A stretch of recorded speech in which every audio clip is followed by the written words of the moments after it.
Hi guys, Stefan here again. This idea has been in my mind for a while, but to make an INFJ video about relationships. So it's a broad topic, it's an important topic. I've been procrastinating making it, but just thought, well, I'm on a roll, might as well make another video.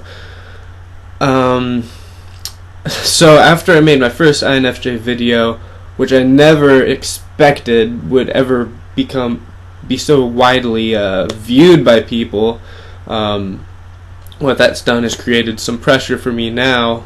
I think, all right, if I come out with another video, then it better be a hit.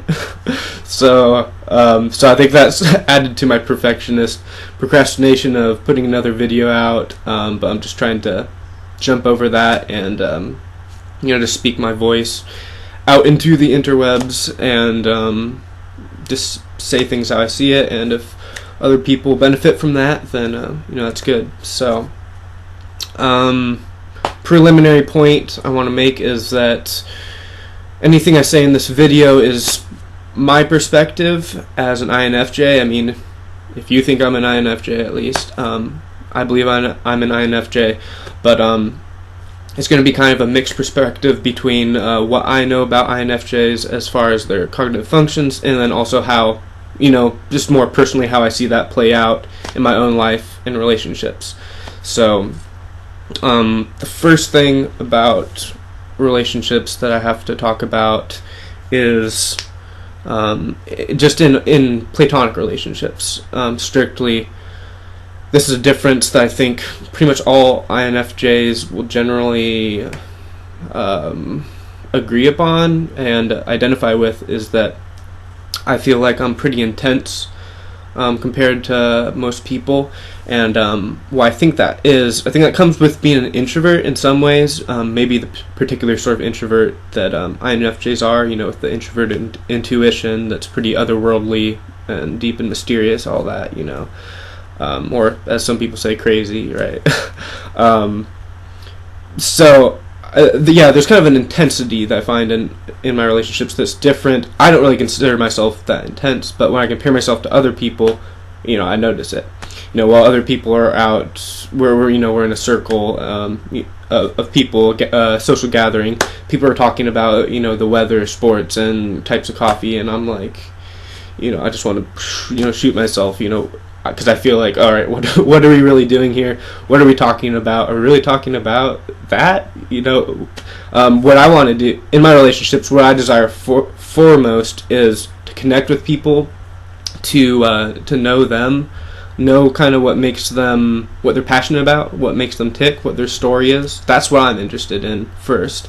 So I think for people who are introverts, which is rather, I think, better understood as just being subjective in the same way extroverts are objective. So where introverts are subjective, and their first concern is kind of the more subjective experience, how a person personally sees things. So that works with inwardly, but also for another person, we don't just want to hear how they see. Actually, scratch that. What I was going to say is we want to understand how a person specifically subjectively understands things, and we'd hope that as INFJs that the other person would be able to get to know us and how we know things too. So that intensity comes, I think, from the reverse. It's reversed for introverts in particular, INFJs, is that we go for the deep and meaningful first, and then we go to the superficial. So with my friends that I trust and I'm close with, it's actually very easy to goof around and talk about whatever, talk about other people, talk about coffee, talk about the weather. I feel released to talk about those things once I've already connected deeply. So that's a pattern that I see across all my relationships, and that's a focus. One problem that comes with this is that I don't always count on other people to get to know me, because my thought process is pretty deep and complex, and I've just realized that in relation to society, a lot of people don't tend to think like I do and have type of thoughts and interests that I do. So in my attempts at building relationships can sometimes be a little half-hearted because of that, because I don't end up coming to actually expect that connection that I long for is really going to be possible or be able to be reciprocated, even if it is possible for me to understand them. So that's one thing to note for sure. Let's see on my notes right here. All right, here's, I think the rest I'm going to be talking mostly about romantic relationships. And this is just a broad overview. There's a lot of different facets I could get into, but this is going to be a broad overview of how I see INFJ relationships. So the first one is all the things external to relationships, such as society's expectations, culture, gender role type stuff. I think all that stuff does really not do INFJ guys any favors. There's several reasons why that is, and to be completely transparent with you, I always feel weird talking about it because naturally when we're in society we feel like we give credence, validity to society, usually to judge us for how well we measure up. So that's why I think personality theories can be pretty powerful, because they can put the ball back in our court and where we can understand ourselves and maybe judge society a little bit. Say that's how society does things, but I'm actually different. This is how I prefer to do things. But anyway, with gender role schemas and stuff of that nature, again, this is hard to talk about because I don't want to make a cop-out or make it, I'm kind of judging myself by society's standards when I do this or when I feel uncomfortable about it. But I've never really felt as a INFJ guy, and maybe you guys can comment on this, other INFJ guys watching, but I'm not really an initiator, and I think this comes from our functions a little bit, also being introverts, and also comes from extroverted feeling, I think, too, in that we're more concentrated on the other person's feelings. So that plays out in several different ways, but just in general, kind of the gender role schemas of guys having to be, the initiators, make the first move and show their interest first. I'd say that's hard. That's not an INFJ's natural tendency. All right, moving on. It's my personal theory, just from listening to other INFJs and my own thoughts, that being understood is kind of an INFJ's love language. In the 5 love languages, that book, I forgot the author's name, but when I've seen posts about that, a lot of INFJs say quality time or words of affirmation. So then I'm thinking to myself, all right, what happens in that quality time and words of affirmation? I think, okay, that's the opportunity to be understood. And this also correlates with the Enneagram, Enneagram type 4.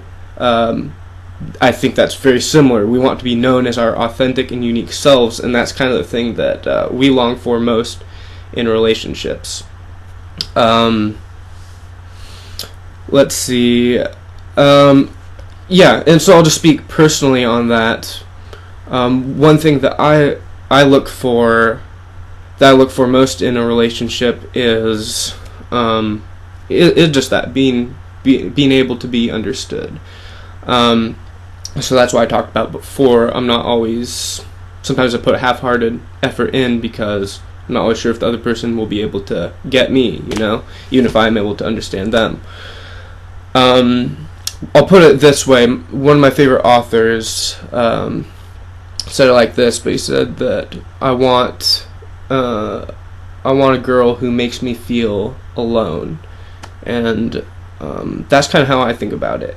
And that's probably a bit confusing, but what I mean by that, there's kind of a difference between loneliness and solitude. I think loneliness is comes from feeling like you can't share the things that are important to you. It's kind of a sense of disconnect. And solitude is feeling completely comfortable, within your own psyche and thoughts. So that's what I long for in a relationship, is to, feel alone, that solitude, and to be completely understood. That's an ideal, but truthfully, that's very high up on the list of something I want. So that's why intelligence, emotional and intellectual, is something that I look for foremost in relationships. I'm not really an intellectual snob in any way, but I just know that I would not be able to relate to someone, or I don't know if they would be able to understand me if they did not have a certain kind of depth to them that would lend itself to that. One thing, this is connecting backwards, with our extroverted feeling, I think we're very concerned for the other person. I think the priority we give is to other person's feelings. So that's why I think INFJs aren't very good at initiating things, and that also might come with our weak extroverted sensing, living in the here and now and actually getting things done a little bit. Tend to live more in the, the ideal NI world. So I think why INFJs aren't really good initiators, and again, I don't want to make this cop-out, like I said before, but I think the reason is because we put so much consideration on how the other person feels, how the group feels, how society, that's extroverted feeling, extroverted ethics. So in that sense, I find it very hard to initiate things if it kind of feels out of place to me, honestly. If, I'll just put it this way, I don't have a hard time liking someone unless I know that they like me already. So that's something I think comes with extroverted feeling. You can argue with me on that. Love to hear your thoughts on that. One other thing I think characterizes INFJs in relationships is we're very responsible. So I think that comes from kind of being perfectionists a little bit, but also that extroverted feeling is we put a lot of pressure on ourselves to make sure how the other person feels. We take responsibility for how they feel. So we're very prone to personalizing things. I know I am, taking responsibility for how the other person feels. So, in moderation, that's a great thing. What's harder for INFJs is, I think, receiving in relationships. We're much more comfortable, kind of being the counselor or the psychologist, helping other people. So that's because I know that I can be so self-sacrificing. I think I put up more boundaries in my in the area of dating and romantic relationships, and kind of guard my heart in that way, because I know I could very easily kind of fall into that, putting a lot of being very self-sacrificing and loyal to someone. But I think it'd be easy for me to do that. What would be hard, and so this is the thing I kind of concentrate on, is kind of asserting what I want in my relationships. And that's, I already talked about that, kind of being understood and having someone who can follow me into my, at least track with me a little bit with my introverted intuition and, all that craziness, right? Here, a couple last points. One thing I think extroverted feeling does is it kind of creates a possessiveness to our romantic relationships. So my extroverted feeling when it's just in general for society, just friends in general, it's not very demanding. I just kind of like to get along with people for the most part. Sometimes I like to try and motivate people to, grow and, study something more, or, I like talking to them about personality theory for that reason. or whatever it is, some sort of wisdom. Sometimes I like to push people, but for the most part I like to get along with people in that extroverted feeling sense. But I think when it comes to romantic relationships, we can put a lot of the standards go up even higher, because I think there's kind of a possessiveness that occurs with the extroverted feeling, in that INFJs personally are usually very perfectionist, because they have that NI-TI perfectionist loop. I guess NI and then SE also is, it's all in there. But anyways, I think when we get ourselves into a romantic relationship, we kind of consider that person on our team. So then I think what this comes into is that INFJs always view connection for a purpose. Don't know if I can make that generalization, but sounds right, at least, just coming out of my mouth. Connection is always for a purpose. So when I connect with someone, there's always going to be kind of this notion of personal growth, and that's why I want to listen to people, hear their stories, so I can understand them, I can help them, and be beneficial to them. So I think when we get into a romantic relationship, we can invite that person, we consider that person on our team, and we kind of, they can kind of become a part of our perfectionist tendencies. We want to get them to see, all the great truths that we see, or, whatever it is. Lastly, I'll talk about introverted intuition versus extroverted sensing, which is kind of actually really the real perfectionist loop, in a sense, that functionally for INFJs. This happens for INFJs with their career path choices too. They have to pick something that is really going to make them happy, and where they're going to be able to use their deep thinking and ideals and access those in a humanistic way with their extroverted feeling. So either they're going to choose a career path that's more lends itself more to that, introverted intuition, or the other choices, kind of more choosing a career path that lends itself to extroverted sensing, which might just being more tangible, and might not be as meaningful, but it will be something that pays the bills. So it's very in the moment, tangible, practical. I think INFJs have to pick between the two, or have a hard time sometimes. That's a decision to be made. In the same way with our romantic relationships, this is how I see it. We have to pick between the two, or there's kind of a pull, at least. Not necessarily that we have to pick between two, but we find that there's a pull. The introverted intuition, we have our ideals of what perfect kind of a soul connection might be, being understood and understanding someone else, and kind of having that with someone is ideal. But then you have more of the extroverted sensing tendencies, I think, might manifest itself more as desiring also someone who is physically attractive, and maybe putting more value on that if you go more to the extroverted sensing side. So I think that's a pull in INFJ's relationships too, that we have to learn to navigate, and we wonder whether we can find a person that satisfies both of them, or we can find a career path that satisfies both of them. And so that's kind of a perfectionist thing. It's they pull both ways, and it's hard for us to live that out and find fulfillment. All right, that was a lot. Thank you guys for watching. Comment below if you have any other ideas for any other topics you want me to talk about. Feel free to comment or message me. So thanks for watching.